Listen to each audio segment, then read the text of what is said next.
ana nkwasiafo na mo se oh Bawumia ena sponsor nkwasiafo na mo se ombeku mahama no yes so na Joma man so sponsor kwasiampa ni Kevin Taylor no se obeden obeku agufu ado atwitwa ahemfufuo nyina tie no ma mu entima mu metna nkonda mu te se de Bawumia ya ade a ebinsi da enti de Montie Twene Jonas any Bigscout na prempe Bigscout media omo aba class with Ghana for any NDC for na omo di Bawumia tem ese han Bawumia just Bawumia na share fancy comedy achi and oh yes sir omo aba class with NDC for say masa munya nkwasa akeka munya ejime no munya ejime mma Bawumia di na Bawumia is innocent na even fancy comedy kra no wan ka boni bia sa fancy comedy nya boni eti Bawumia committee na Bawumia nya mfunsu benti munya nkwasa akeka twene aba kana adwa kire NDC for na aha Penyah block media mess was any dem obe like video no other ma subscribe button so na be click notification icon for latest updates na be kire wa adwa dia ma me e wo comment section mess was obaso no wa video no mo for so anya bi ahwe etubeka right after the helicopter incident so na amane bo ama any muta Mohammed ewu ye no fancy comedy MPP TikToker edin ka be a video eyes na all morning with the disease ina ye mom ni en type rest in peace e wo comment section wo munim oye ne kase munim asem kase ato o man Ghana me pacho ene oye Ghana ni ama ore hu because empanifu akuku dam na komu free greater Accra eko obuase akodi djuma so e de asomo man Ghana omu ko no mu fa helicopter na emum munim se wiase de ekwanhia ho emre omu ko no yanti asem de na yete ya ne se helicopter no enya nkwanhia nti helicopter na hye empanifu akuku dam ni nyina ahwere omu krankwa media so rest in perfect peace yenim se da chi ankwa mabia no ye nyina ye behia e wa agya ne nsanifa so na me wo ha na me bisa me ho se ade esi ye na nka helicopter no na nka ye NPP fo mpanifuo bi na wo mu a anka asemben e na Captain Smart e betena ne TV so aka kire Ghana fo na ka Captain Smart be ka se emre helicopter na ikono NPP fo e poison helicopter no anase MPP for e the bomb e to helicopter nim ansa na ekọ ewiase me say ewiase asema me ken me see ewiase or sympathizing with the family what I say adechi e no koya TikTok live na TikTok live no so no ana one lady people say omo ekas oh na o senga semija mfi you know o senga semija mfi and ewu senga semija mfi no owo helicopter nim en komo ni be je kabi omu de because semija mfi after all na obo wuo ema kufuado what I say am even live no kra e so kra no fancy comedy e ka che lady na all can dance at least onyai because enyefe onyai ema live no so no fancy comedy e pa chow right after the live no or say another video and all pa chow oh madofo we dey mesremo na me say ye host to live bi e wa TikTok na obi ba so be kire na adwen asema ni panika ye no entwa ye but okasa wie no me say ni say asemo a waka na ho de ontwen san ama ni pa no atwen ho san ye but the oye screen recording no baby a me ka so ontwen san baby a ni pa no twen san ye no e ho no ni pa no am post one kan enti ye ka bibi na nko ya ye pa mo cho mo fan che me ai me ka bibi na anya me da me na me host ye mo fan che me mo fan se mo ba e na mane agu mo nan so mo ba pepa mo ntwa ye nyina ye ni pa ba ko ye we si wo emfa mo bia why we dey madofo minuanom mo amo NDC me pa mo cho mo fan che me why but later and about say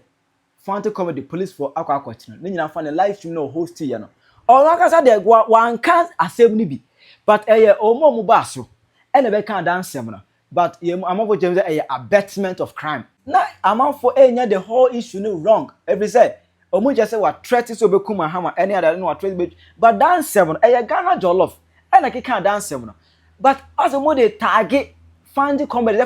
say obe kuma hama but sem no Ghana jollof na kan e omo bi atende na Ghana jollof ana mo ngwa because ono na say obe twa Muhammad na guboto mo ni ade but fancy comedy there on threatening Mahama baby but uko social media ne so a obi I found to comedy at threatening Mahama Emma ye nyine hu resi om de ne ko om be che ne koy Emma later om eyi no mo yin no any who say Bawumia Equasra God for sure. Funny comedy who follow TikTok pay your boy Juma Sono Edema Bawumia. We're one of Bawumia top fans, Bawumia's TikTokers, or can who be either or do Bawumia brosu, oh yeah, Juma can see a pa. Edema Bawumia, is a Bawumia nipa ho kan na e wo se won so kire wodo kese edema no eti Bawumia so ekokosra funny comedy ye funny comedy no okosra Bawumia e ma Bawumia e ha again e ma these pictures e pop up on the internet. Now right after the picture pop up ni nipa bi edi Bawumia tem say an say Bawumia e na she funny comedy achi meanwhile funny comedy crowd won threaten obi aso be kuma hama. Funny comedy has never threatened to kill anybody. And your life I don't know host here. And even that lady called because wasn't a same one. That show so and yeah no so I don't try to Mahama. Ghana Jollof. I don't know try to be Mahama Bicano. But say, oh much funny comedy no meaning I do anger. I was send here by force. Young fan shares who are threatening Mahama. It was about me any funny comedy if you picture and the media need be more AD Bawumia term. Then ya bwana we una wusie so pe president edi ogomai we mu. Na ukwasia ubudo bi apia bontin akowi obi namo a wo ka kire nipa ni se eje pa se mi bulldog abewi unam eze so one chef fan comedy achi one yes ba Kevin Traba krom e hu de si Kevin Traba krom ha ye gina ya ni pia national security agents allegedly aya omuba no ho ba no why they control national security why who is in control of national security why they control national security Kevin Traba Ghana team di ni sie why they control national security la bunya fa san sem na amafo e kan se mu di Bawumia tem eno ana Twene Jonas ene Bigscout na prem abem bi na in fact o ma beke koma adwena kire NDC for no mu di Bawumia tem o ma beke koma adwen pa e da kire wo ana nkwasiafo na mo se o Bawumia ena sponsor nkwasiafo na mo se o meku mahama no yes, I so na Joma man so sponsor kwasi Penyah Kevin Taylor no si obeden. Obeku agufu ado atwitwa ahemfufuo nyina tie no ma mu nyina NDC MPP mu nyina ma Jimmy. Ozi so can't you shave? Oh, me more life until be me baba no. My friends so me but obeba no my busy ni and the ba me peta makwa ku shave. Mu nyina the same job MPP NDC mu nyina mo ye mmoa mfaso bi anim so. Entima mo metra nkondem mo te se de Bawumia ya ade a ebi nsi da mo ana agrada mo de na koto sales enso wo hyen on hye a odidi fufuo anopa wi a to da no mayi no nam de na kogina ai court obi a ya sentence in prison o ya den san ba court obi da prison a te se amrotire amra ya adwuma mo nim nyansan panifo nim nyansan pop daddy mu a e ma de o makogu prison ani arukali mo omo beba court e mo lawyer na e ba be represent omo o the prison you have no right to go to court agrada ni nam court da bia nkofo frem ka kire me enti se Bawumia koye bia Jimmy nya mo amadwuma mo ye no nso ye bi bon enti don't sit there and pretend say Bawumia say ne nkura ne beku akufu ba ma atwa ne batia atwa ne yiriti a eye news eye mo NDC fo na mo de buy no nso ye bi so aja say enya na NDC ni kwasi ampanyini atimi akọ hospital akobo doctors abo nurses bisa say how many days ni eko 2 days bisa say Joma mo dwan na timi ache no dabi NDC ni boy wako hospital do unim pefe say Jimmy Joma ma the taxpayers money ni nyina ama ne body air boxing ama omo de aka for private jet ti omo nye scan to nurse for doctors ni ka 9 months ye ntu omo ka no omo guo ti omo ye ai sacrificial work ena wo ho enuro ni o machine ni o kwasiafo ni yare no ma for private jet ko abruchire abroani be wu private jet no for ko wunim we nyina se omo insufficiency of medication omo ne resources bia ti wa koduru na patients guo na enuru so atobo ase eduru so me ba behwe da bi wa Jimmy enti chinchini a watwefo o di o matem instruct o momfa ayi momfa ensuo sisi patient no so munye se munye kwasia wu ayu anya Joma ama ne yo dwan a kawe nka o sa akọ we da prison because one china next time obi foforo so be ko the same thing akoye on enti NDC fo mo ye mwa stupid people ntimu ko Jimmy na MPP ni ko Jimmy bi amose no e news eno de problem Usia enra ana eye abrowa eyi puma kwem ema yenua fanti comedy otimi eba abonten after a year ensema hodo a course so dem din kan editu dwa no ensema hodo a course nana prempe me support rabana oba so ebeka say ye man panyini ye be say ene ensema hodo a omokan program no so medin kan aye ho video say nana prempe me support abrante no kro no akura paachew ansa na ye ba beche no se BBC wo program no so a entwe ya momfa nche no into no akura din kan akura pa ho achew na ebusua eno abrante ne bedu ye se pe ana okochia eye yewura Bawumia na ye nyina ye humfo nyina hodo a na circulate ewo ye amansanten tankese ne so eno ana ye nwanum NDC fo binum sa adenti ana Bawumia de no ho aba form saa se wa ma abrante no ho kwan ama abrante no aba abechia no ebusua wo hwe eye amansanten tankese ne so a baby a pictures ni bi da bia no amanfo edi Bawumia tem tese eto de bi o aya na medwene me nwanum NDC fo bi no ho aya na mente ase obi de se me nwa eye Kofi Mahama Kofi tie politics na ye no bibia betimi ato bibia betimi asi ba ade ba kwa ada ne de anya me de bo NDC fo mpanimfo abaso anene yewura Bawumia waye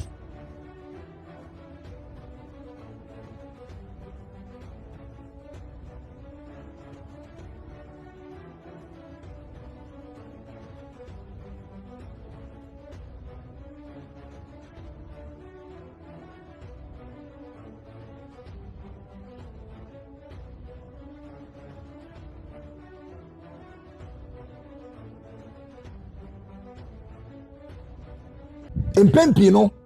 na enkana na eden se NPP ni bia woku no ho edema party no NPP ni bia o kasa de ma party no na sebi na no kopa na ebia okonya aban amane a na NPP fo agya no NPP fo yinama NPP fo no obi atwe no ho ba na esi wo NDC mu a hwesibia na NDC fo aho keka hwesibia NDC fo ebebo machidom e mame kura me kan say NDC party ne de e ba ne say yenku ye ho enye bibi ma party no na yekonya asem mpa party mu mpanimfo metima boy achidom a NDC number 1 and metima mamu so many examples it minima the currency enne yewura Bawumia so show a kind of a support mpanimfo say akokonan etiaba enkumba so oba so edwon so egu na so a yentwa ye pepa so oba ekodware ensufin mu a yenhwie ensufin ne oba ne nyina nkotungu na mum ensufin ne mom ne hwie tugu yemfa ne se asem na abrante ne kan no wan kasaye eno nche se yewura Bawumia empo no because abrante ne yenyina anim baby an support wo yenyina anim eye ne modern bo a wo body aboa eye yewura Bawumia enam yewura Bawumia campaign ahodo a wo ye de ama no ene nam so ma obi ba ne platform so ebe kan sem bia ensem fata en abrante no so no court bia ni wa ebua ne fo se ade na wo kan e wono ne kan ye enti e de na kwa akotum anase ye twa years de ama no da bi afi na asem no wo court a lawyers for edi asem na chi according to no enya abrante no wo se enyo ne kan ye na mum e obi foforo ne be kan ye e wo ne platform no so e ma me kura me be video kan se next time bia no se wo host program na obi be kasa ansem na o ma ne ntwe no nsan anas on control ne platform no it is obi be kasa ansem na on yi wono no mfrim on issue a disclaimer na sansem ne de ye mpe bia tie biem enye but sabrante ni pie ba ye na so de ne ho akwakochia anas wakwakochia yewura Bawumia anka wesu asem abramo NDC fo a ne mo kasa Kofi Mahama ene mo amokeke ka ho a ene mo kasa yi ye nyina ye wo ho ana ye friend say abrante we ohene Bawumia ohene Bawumia kokeka nsema hodo bi ma na no koyi nika kama ohene Bawumia wo di court akwaniaba national security ene de keke ka ho NDC fo mpanimfo yewra si edu nketia mo ene NDC mpanimfo ebo abrante na chidom enye se bia omo support de abrante na ekokan yo nemmom abrante ne ye omo hu nipa na waka party no no ye party member ntino adenti ene wose omo yirima NDC fo bo na chidom e support eye ohene Bawumia kopem se ohene Bawumia ekoda mu obaye NDC fo nyina de eye ahosepe eni jesa abrante ne yi na pie bone beni wo wote se NPP ni bia ba bonte ba be ka se adenti na omo support abrante no bone beni wo mekura mi ye video kura bo NDC fo abaso se oma kire do na saade na wo se NPP fo esua asema mekaye no se NPP fo esua saade no na NPP eya kwakwa se wo koma party no na se wano ekoyi wo ka se siase pe ubo se mpanifo na yiwama na akwakwa ye wo nkwan wasem but na party no ana na wo ko dia ma party no edi se meka se NPP fo esua free eye NDC fo sibia se obi koma party no na no kopa na ebusunya omutimi bo na chidom enti NPP fo esua na eneye wura Bawumia kire wodo because fancy comedy na yewura Bawumia no wo ko de ama no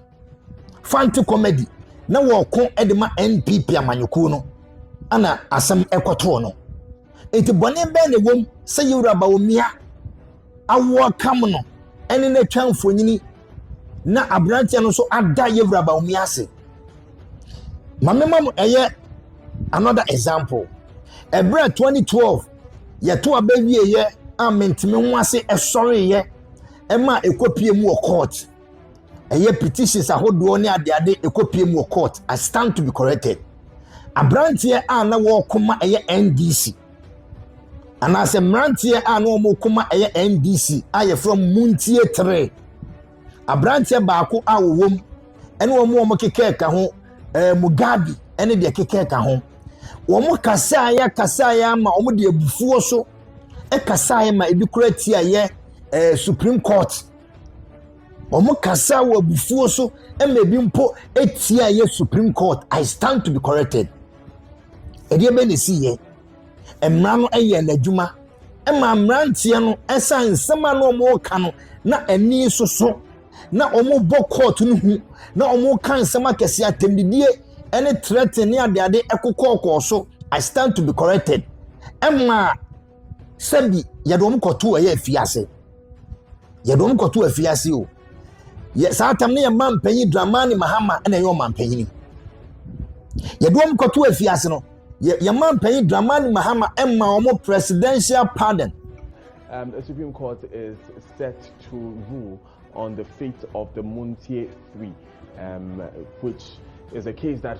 came out into the public space some 2 years ago, just before the 2016 election. What happened was that one Nelson Godwin Akogan and Sally Fomasi, aka Mugabe, made some statements on air.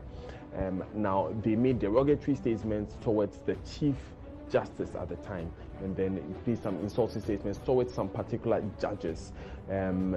So they were found guilty of contempt by these judges and guilty of contempt of court by these judges. They were sentenced to 4 months in prison. During their 4-month sentence, President Mahama, upon advice from the Council of State, issued a presidential pardon. This was after hundreds, if not thousands, of persons signed a petition asking for mercy for these three. Some of these petitioners included notable persons like then Minister for Education Jane Nopoko-Agyemang, then Minister for Gender Social Protection Nano Yelitha, and a number of other notable figures, particularly within the then NDC government. Abusuya boni be na ewom boni bi enu a ewom ye man panyin Dramani Mahama kire wodo because emrante na omo ko na omo kasa e de ma eye NDC amanyuku no ana o man no ekopaaye ebetima to obi a politics na ye no bibia ye bia wan hwa wo de abufuo be kwa akoka nsem bi na afi wo ho akoka eye adwem ye man panyin Dramani Mahama I stand to be corrected. Emma omo presidential pardon ama yeyi wo mo abusua emrante ne fom ho die enne ye man pen dramani mahama sabe bi mu no eye Mugabe a wakon dia ma NDC party no wakon e dia ma NDC party no from eye ebra na nadu dan kwa Akufo-Addo NPP ba eye abamu 8 years Mugabe wakon dia ma party ne dia akon ma party na enne Yewura Mahama wode na kwa akoto board so ama eye Mugabe ono so na dwuma na wo ye no eso aso abapa e dia ma no adwuma ene enkoden a wokon ede ma eye NDC amanyukuo no ema Yewura Mahama ene waba be yo mampanyini Mugabe adwuma na wo ye aso abapa e dia ma no aso abapa e dia ma no aboa no ma ene wono so ye de na akwa akoto board so a enkakra at least wonya adwuma a wo ye a wode sum eye oman abusu abone be ne wo etimi nwa no NDC fo enye bibia na de politics if we say ade na ene mususu se Bawumia aye na mu paint ni black mo se Bawumia anya ade ebiesi mu party mu pen ebiesi mu party ni mu pen wana kasafa ho wana ye dede fa ho ye nyina ye ni jiye se mo kra mobom nkofo no achidom ema me kra me ka se NPP fo nsua sa ade enne se nyamia dawroma yenya NPP fo a ene omohu se da bi se omonkofo ko ekoto adwamu omonkofo ko nya asema enwo se omo support wo because sabi e kan ba ko akaye nyina na enne omo so eye de mere bi etwa mo ye de ma monkofo a adan ya modwa adan a ba adan tina Bawumia ekoye sa ade no aya mo mi nja nya atwemo no na ye bon kompo ko ye chi a de ene asie no ebiesi pen the NSC ABS met mama so many examples de mo ye ne kwa so ano no ba adenti ene kwaya Bawumia nko ade mu nyina ase de ebi nsida emo nyina etru mika o na ntwe nko akotru ya yese wabodam emo nyina etru mika na ntwe nko akotru bi ya yese wabodam obia ye bibia okay Bawumia nko akoye bibi se pe na afi eni nyina esam aden ede be nko na Bawumia odi ayem bone be nko na Bawumia waye abrantie no yabua na ye fe say yabua na kunfo anasa abrantie no court na ka kire say wonkodem court no kra enkasaye eye be na ede ama no se afi ne ye ba be hwehwe nsem nu se nipa no okaka sansemfo no se omampanyini be yesi afi na court ne ba be hwehwe nsem nu ne hu nipa kro a wota akire nipa kro a wo hye akire anu okika sansemfo no according to kura no sa live video na anu omo ye no kura no ene nipa bi a ono so keke ka ne nsensem ewo eye akire baabi eye two different videos altogether. Me na prempe me I don't support any violence. I don't support in any way say obi be ka se yenkokuma mampanyini bi yenkokum minister bi enu ntina ade ne bae no ma condemn abesi ne se mo bi ankeka sansemfo no because ye na one people sabi se amammo ne nya obetima akire wa adwene se amammo ne nya edu abato breso a no du kokrumuti akwakoto aba e de tie nipa no ba se we bewu ene yenkokum we sansemfo no sabi eni kwanse ye sososo ewo ye politics mu sansemfo eni kwanse ye sososo ewo ye politics mu eni se Bawumia akwakohia eye abrantie no ana abrantie na akwakohia Bawumia enye bone akokọ ne na etiaba enkumba se oba adwonsogu na so a yentwa ye pepa itimunko na munko sua bibi mfafiri bone be ne wo NDC mpenifo support eye nipa kukudam who they name them name enkofo a oma kan sembia mo ma no apa ama NDC amanyuko no a support wo mo it is ene Bawumia eye bi NPP fo eye bi a akawe bone be ne wom asede ebi nsida abusunya ye besere mo mumie gyan nya atwem no eto da bi wo ha mumie gyan nya atwem no wo eye Kofi Mahama wo ye minia Kofi Mahama wo ye minia prekope yensem kaye ene noma ye tro ede egu social media no so politics a ye no ye metime nya asem ya no metime akwa akopa empanifo se kasa tenten enfomso mpamuda kasa ho adwuma ne ye eto de bu ahweye na ye mu bi ye o enye se bi ye perfect eto de bu ahweye ana ye but kasa adwuma no wanu metime akwa akopa wo metime de abufu akwa akoka nsem bi ama na akwa akweti amra eni se to obi ne na eye wo se entimi nto da ato obi ne na eye wo se sebi wo de entimi nto a menua men kasa nemu bompa ye se ebi entimi nto na ada ebeto no sanso na benya NDC fo a ombeba bebo wachi dom de ne yewra Bawumia ayede ma fanti comedy sanso na wo so ebi emre bi ba na wo so wano kopa NDC amanyukon be hu eye modern bo a wo eye ye friend Kofi Mahama wo body boa party no ma support o sa pepepe eye ku ne ye nyina ye support nana prempe kasa bebebe ada ne de nyina me kasa dede bebebe a me ye nyina eye hwantia enye me papa ntia o ana enye me maame ntia o eye yewura Bawumia ene NPP ntina me kasa o se bia ma no kopa ana me koye ade bi in the name of some me kodiama Bawumia na sebi asem ekoba adenti na wo se Bawumia eyimima sanka Bawumia eyi fanti comedy emaya akame na prempe akame jai Bawumia mpo achiri di obeto a kire wa adwene ama me e wo comment section aha yi Penyah Block Media aka